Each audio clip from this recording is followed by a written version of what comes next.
ठाकरेंच्या शिवसेनेला रामराम करत भाजपात प्रवेश करणाऱ्या सुधाकर बडगुजरांचा इतिहास वादग्रस्त राहिलाय। अंडरवर्ल्ड गँगस्टर सलीम कुत्तासोबत नाचतानाचा सुधाकर बडगुजरांचा व्हिडिओही व्हायरल झाला होता आणि हा मुद्दा भाजपनंच उचलून धरला होता। त्यामुळे विरोधकांकडून आता मुख्यमंत्री देवेंद्र फडणवीसांवर प्रश्नांची सरबत्ती होते।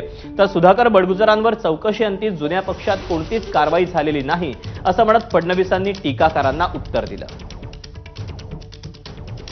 ही गोष्ट खरीच आहे की त्यांच्यावर टीका करण्यात आली होती।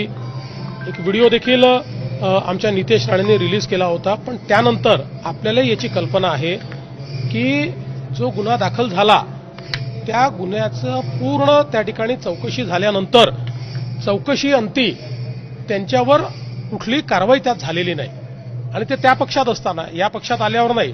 पुन्हा एकदा सांगतो, हे विधानसभेच्या निवडणुकीच्या आधीच हे सगळं घडलेलं आहे। विधानसभेच्या निवडणुकीत आमच्या विरुद्धचे उमेदवार ते होते, शिवसेनेचे उमेदवार ते होते। आता निवडणुकीनंतर त्यांनी पक्षामध्ये येण्याचं त्या ठिकाणी इच्छा दाखवली। दरम्यान इच्छा असूनही ज्यांना भाजपात प्रवेश मिळाला नाही त्या एकनाथ खडसेंनी आणि काँग्रेसचे विद्यमान प्रदेशाध्यक्ष हर्षवर्धन सकपाळ यांनी सुधाकर बडगुजरांच्या भाजप प्रवेशावरून कोणतं टीकास्त्र सोडलंय पाहूया। हे भाजपामध्ये त्यांनी भाजपात प्रवेश केलेला आहे, त्यामुळे भारतीय जनता पार्टी आता पवित्र झालेली आहे। नाथाभाऊला भाजपमध्ये प्रवेश देत असताना नाथाभाऊवर आक्षेप आहे म्हणून नाथाभाऊला प्रवेश दिला गेला नाही, त्यावेळेस भाजप पवित्र होत होतं। आता बाकी या सर्वांना प्रवेश देऊन भाजप पवित्र झालेला आहे। तर आता असा प्रश्न आम्हाला विचारायचा आहे की दाऊद इब्राहिमच्या मध्यस्थीने आता या सलीम कुत्ताच्या हस्तकाला आता बडगुजरांच्या माध्यमातून हे देवेंद्र फडणवीसांनी पक्षात घेतलंय। बडगुजरांना पक्षात घेण्याची थेट सूचना ही दाऊद इब्राहिमनी केली होती का, असा एक प्रश्न हा महाराष्ट्राच्या समोर निर्माण झालेला आहे।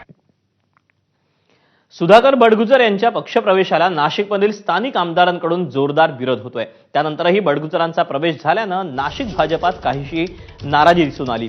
अशातच पक्षप्रवेश होताच सुधाकर बडगुजर यांनी नाराजांना थेट इशाराच दिला।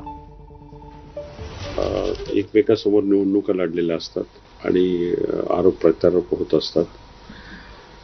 त्यांनी विरोध करणं साहजिक आहे, पण वरिष्ठ पातळीवरती जो निर्णय झाला तोही मानणं पक्षाच्या कार्यकर्त्याला बंधनकारक असतं आणि मला असं वाटत नाही ते समजदार आहेत, पक्षाच्या विरोधात ती भूमिका घेतील असं मलाही वाटत नाही।